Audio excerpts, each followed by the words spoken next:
This is William Armstrong. I'm here with a video in regards to Twitch says it's withdrawing from the South Korean market over expensive network fees. This article is by Kim Tong-hyung from South Korea. Seoul, South Korea Associated Press. Twitch, a popular video service, will shut down its struggling business in South Korea, a decision its chief executive blamed on allegedly prohibitively expensive costs for operating the country. In the blog post announcing the company's plan this week, Dan Clancy said the network fees the company has been paying to South Korean internet operators were 10 times more than in most other markets. He did not provide specific numbers to back such claims. We've made the difficult decision to shut down the Twitch business in Korea on February 27, 2024, Clancy said in the post. Twitch was able to lower costs by limiting video quality, he said, but our network fees in Korea are still 10 times more expensive than in most other countries. A popular platform with video game fans, Twitch downgraded the quality of its video services in South Korea to a resolution of 720p from 1080p in September 2022, citing a need to reduce costs. Later that year, it blocked South Korean streamers from uploading video on demand content.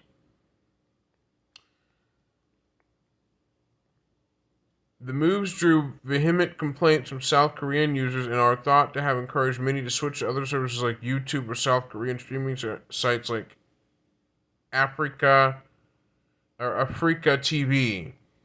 Or Africa TV, rather. It's AFREECA, Africa TV. Twitch likely would have faced tougher competition in South Korea next year, with Naver, the biggest domestic internet company, reportedly planning to launch live streaming services for online video game leagues. The planned withdrawal from South Korea is the latest sign of business struggles at Twitch, which announced in March that it was laying off 400 employees, saying that its user and revenue growth has not kept pace with our expectations. Twitch has been operating in Korea at a significant loss, and unfortunately there's no pathway forward for our business to run more sustainably in that country, Clancy wrote in his blog post. Note that this is going to result in many South Korean streamers unable to stream on Twitch, meaning Twitch will just end support for streaming in Twitch altogether in Korea. So South Korean streamers that streamed on Twitch will no longer be able to February 27, 2024. This will also kill off a streamer by the name of Barry, a female streamer who got herself banned on Twitch multiple times, but is now later unbanned as a result of me making this video after a long while. I made a video earlier that I was essentially poking fun at the Twitch streamer Barry, who stupidly got herself banned from Twitch on multiple occasions, but was later unbanned, and I was essentially calling Barry, the South Korean streamer, stupid for getting herself banned off Twitch when she violated TOS and got herself kicked off Twitch indefinitely for a certain amount of time. But she's now unbanned, but because Twitch has announced that they're no longer supporting streaming in South Korea, this effectively kills off all Korean streamers, including Barry, the female South Korean streamer who got herself banned from Twitch in 2023, or has been unbanned after getting banned on Twitch on more than one occasion. So let me go back. South Korean telecommunications companies that operate internet networks have feuded in recent years with global content providers like Network and Google, which complained excessively high charges. There are similar conflicts between those companies and internet providers in Europe. In September, Netflix said it reached an agreement with SK Broadband, a South Korean internet provider, to end a legal dispute over network fees. The companies did not release the terms of their settlement. South Korea's internet providers down there have network fees that are causing trouble. So basically, internet providers in South Korea decided to implement a network fee for companies that distribute and deliver content to people in South Korea through South Korean internet providers, which is causing some problems, which is causing issues. Asian Boss, a YouTube channel, talked about this issue too, and now here comes Twitch shutting down streaming in South Korea. Jung Sang-wook, an official from the Korean Telecommunications Operators Association and industry lobby, comprised of the country's major telecommunications provider, said he had no way of verifying Clancy's claims about network fees, which are negotiated individually between companies and sealed with non-disclosure agreements, or NDAs. Similar services like Africa TV have been enjoying profit, so Twitch's decision could be based on the company's broader management problems, Jung said. The association in October issued a statement last year criticizing Twitch's decision to lower the resolution of its videos, saying that caused many users to complain to telecoms providers that were providing services smoothly without any problems. So having that said, Twitch is officially ending its streaming in South Korea on February 27th, 2024, meaning that all South Korean streamers who streamed on Twitch will no longer have Twitch as their home to go to stream on. Instead, Africa TV is a streaming service that's in South Korea. So a lot of South Korean streamers who stream on Twitch are going to lose their way of earning income, since Twitch is going to shut itself down in South Korea on February 27, 2024. So if you're in South Korea and you see this video, well, I'm sorry, but Twitch is going to get rid of South Korean streamers altogether due to network fees, is what Twitch is claiming. But let's look at the streaming site called Africa TV. Let's look at that. Okay, it is Korean. Africa TV is actually South Korean. I'll read it. Africa TV is AFFREECA TV, short for any free broadcasting, hence the acronym Africa. Hence the acronym for it, known as any free broadcasting, the acronym. I'll circle it and show you that. But here's the acronym right here. So there's the acronym highlighted in bold. Notice that the A and the word free and the CA, the letters are bold, or uppercase bold. Right there. That's what that acronym means, called Africa, or any free broadcasting is what the acronym is meaning. This is Africa TV, that is a video hosting service, video streaming service, and it's available worldwide, but it's headquartered in South Korea, and Sugil-seo is the owner of Africa. Africa TV Company Limited was founded in 1994. Now, it's actually known as Nowcom, founded in 1994, but the corporate entity changed its name to Africa TV Co. Limited after the Africa TV Co. Limited Zeta Media split. That's what it is. It was founded in 1994. It went defunct in 2011. Its successor is now known as Africa. Here it is. I'll read it. Africa TV initially started as a W beta service on May 11, 2005, and it was officially named Africa on March 9th, 2006. The site mainly retransmits TV channels, but also allows users to upload their own videos and shows. Functions such as broadcasting, viewing, channel listing, live chatting, and discussion boards are provided. Users are required to install Africa Player for grid delivery. Independent broadcasters called broadcasting jockeys BJs, not to be confused with the other type of BJ. And here comes, I know there may be some NSFW puns or NSFW references here, or NSFW puns. Unintentionally, I know that. I might make an NSFW, crude NSFW joke about it, but I won't. Hint, hint, I won't. Deliver live broadcast to viewers who can add them to their list of favorite channels using an Africa Player tool. Some channels have tens of thousands of viewers in any given time. Paid services such as quick views or channel relays allow BJs additional sources of revenue, or broadcasting jockeys, similar to DJs or disc jockeys. The platform ranges anywhere from TV broadcasts, live video game broadcasts, taxi driver monitoring, artist performances, and personal daily life video blogs and shows for actresses and professional broadcasters. The head of Africa's TV parent company, Nowcom, Moon Young-sik,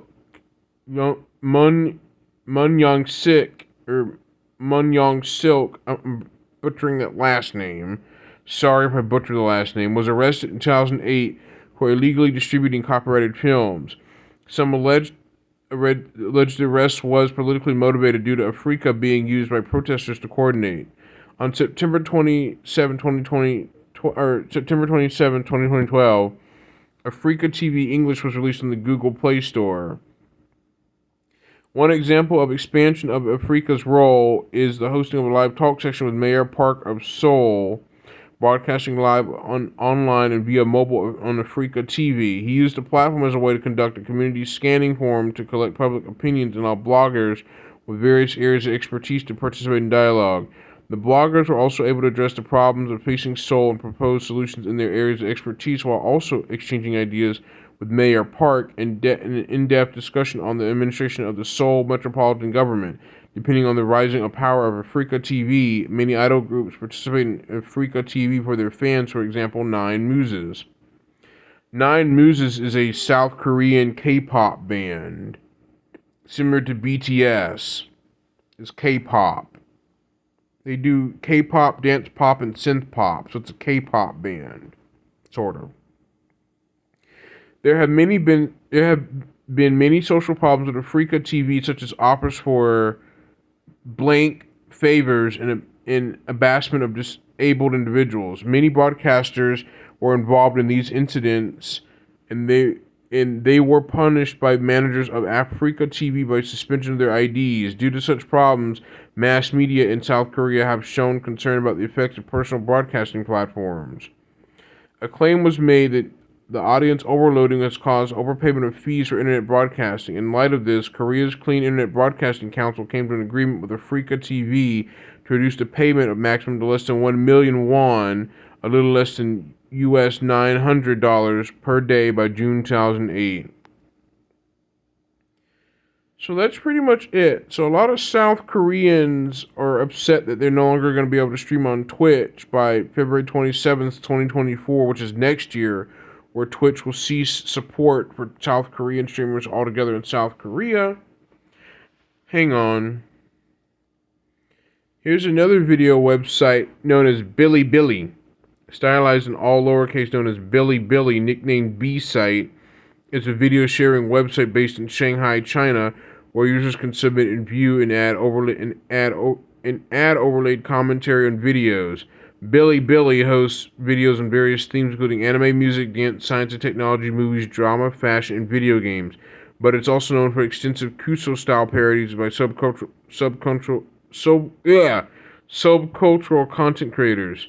Since the mid-2010s, Bilibili began to expand a broader audience from its original niche market that focused on animation, comics, and games, ACG, and it's become a major Chinese over-the-top streaming platform serving videos on demand, such as documentaries, variety shows, and other original programming. Bilibili is known for its scrolling Danmu bullet curtain commenting system. Bilibili also provides a live streaming service where the audience can interact with streamers.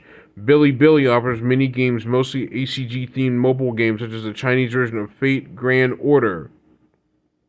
In the third quarter of 2022, the number of average monthly active users, reached about 332.6 million, including 28.5 million paying users. Bilibili, or known as B-Site, is a video sharing site similar to YouTube. It is on the Nasdaq Stock Exchange as well, but it's actually Shanghai, China, and it's founded in China in June 2009, 14 years ago. It's worldwide, and its owners are Sony Group Corporation, Shanghai Hode Information Technology Co., and Bilibili Inc. So Sony Group Corporation actually has a stake in Bilibili, the video sharing website that originates from China. But notice there's two URLs. The Chinese edition is bilibili.com, and bilibili.tv is the global variant. So there's two variants. Bilibili.tv is the global international version. Bilibili.com is the Chinese version. Just like TikTok has Douyin for the China version of TikTok, which is Douyin, but international, it is known as TikTok International, but China is known as Douyin. So I'll explain about the whole video sharing website. This has had some controversies with Kai Zuken here. His name is Kai Zuken. I hope I'm pronouncing that right. By the mononym Kun, stylized as Kun, Kun, is a Chinese singer and songwriter, dancer, and rapper. So this is Kai Zuken. Basically, Bilibili has had some controversial things with it, involving Kai Zuken, a Chinese artist, singer, and songwriter, was chosen as a spokesperson of the NBA in January 2019, sparking controversy. His introduction video from Idol producer, which involved him playing basketball, went viral. Following this, hundreds of parody videos appeared to be on Bilibili mocking the original video. Kai issued a lawsuit notice asking for Bilibili to remove the parody videos. Bilibili responded that they believed the videos were not illegal and refused to penalize the users who uploaded the videos. Lyrics from the videos such as sing, dance, rap, basketball went on to become viral as well. To prevent potential backlash and spam from users, Bilibili temporarily halted the verification of new accounts. Servers in Taiwan. In September 2019, Bilibili was found to be renting servers illegally in Taiwan. The National Communications Commission, or TNCC, required provider Chief Telecom to cease the tie-up immediately after the issue was discovered by a Taiwanese-based think tank. Video-on-demand services based in mainland China are forbidden to operate in Taiwan due to national security concerns. Source code leak. In April 2019, a repository called Bilibili website backend codes with a large number of usernames and passwords was published on GitHub. The repository was taken down by GitHub due to excessive use of resources. The repository amassed more than 6,000 stars in just a few hours. However, copies could still be found on GitHub and other platforms. Bilibili responded that the leaked code was from an older version of their website and that they have taken defensive steps to ensure the accident won't compromise user data security. 996 work schedule. 996 work schedule. On February 2nd, 2022, an influencer known as Wang Loibei posted on Weibo about the death of a content moderator while at work at Bilibili's Wuhan subsidiary during the Lunar New Year holiday period. The cause of death was suspected to be overwork, sparking controversy amid the prevalence of the 996 work schedule in China's internet industry. Bilibili responded the same day that the employee was feeling unwell since the afternoon of 4th February 2022 and completed a standard 9-hour shift that day, ruling out the possibility of excessive work as the cause of death. The response was refuted by a Weibo user who claimed to be the cousin of the deceased, stating that he did not return home for the festive period and stayed behind in Wuhan for work. I'm going to cover video sharing websites including Twitch and YouTube. This one's called acfun.cn or acfun.cn. It's available in Chinese, but it's a video hosting service that is only exclusive to China, though, known as A-Site. Bilibili is known as B-Site. Acfun is known as A-Site. Acfun was founded in 2007, 16 years ago in June, right after YouTube was founded, but the registration is selective. But the only controversy with Acfun, it says that Acfun has been criticized for its server instability issues in the shift on both the official and its user group's political stance while losing the focus on ACGN. So you have Bilibili, Acfun, two video sharing platforms. Only one is accessible outside of China, one is only internally accessible within China, although you can go to acfun.cn, but it's available in Chinese. It is accessible outside of China and within China. My big thing is, why in the world this company chose to create Acfun, or whoever created Acfun, why in the world they chose to create it Acfun as an odd name and call it A-Site, and Bilibili known as B-Site. That's a weird way to name a site. It's a weird naming thing. Like, it's weird to me, because I'd expect it to be like VideoTube or Video TV as an alternate way of naming a video sharing site instead of Bilibili or Acfun, which are odd names. They're just odd naming choices. You're just odd. It's just an odd name choice. So, Bilibili offers games on their website directly, but it has had at least 4 controversies. Act Fun has only had 1 controversy behind it. I'm reading it off Wikipedia due to the nature of how the internet in China is heavily censored, to where some websites in China are blocked in China and some are not blocked in China directly. So I'm kind of covering a little bit of that, but what I wanted to point out is Twitch is going to shut down streaming in 2024, in February 2027, not 2027, oops. Hold on, let me rewind. February 2024, on the 27th of February 2024 is where Twitch is shutting down live streaming in South Korea. They're terminating live streaming there in the country altogether. So other countries will still have Twitch, but South Korea will no longer have Twitch access permanently because Twitch is announcing they're shutting down streaming in South Korea because of network fees there. But earlier in the video, one official from the telecommunications sector in South Korea confirmed that they couldn't verify Twitch shutting down streaming in South Korea due to network fees. They couldn't verify that, is what one official from the telecommunications industry in South Korea reported on earlier in the video from the Associated Press. So we'll go back. So the Register, Ars Technica is talking about it. Fortune's talking about it. Polygon, Reuters, TechCrunch, Eurogamer, like all websites including ABC News and New York Times. This is getting widespread, blown up on the internet, meaning Eurogamer, TechCrunch, Yonhap News Agency, Ars Technica, Video Games Chronicle, GamesIndustry.biz. They're all covering this whole Twitch exiting from South Korea due to network costs, is what I'm seeing. So a lot of websites are now going public about this. Dexerto's covering Kotaku, Engadget, Boing Boing. This is also having some damaging effects. Ha Chubby, a South Korean streamer, is left in tears hearing this. It says her Ha Chubby in tears as Twitch Korea's shutdown forces her to swap platforms or move.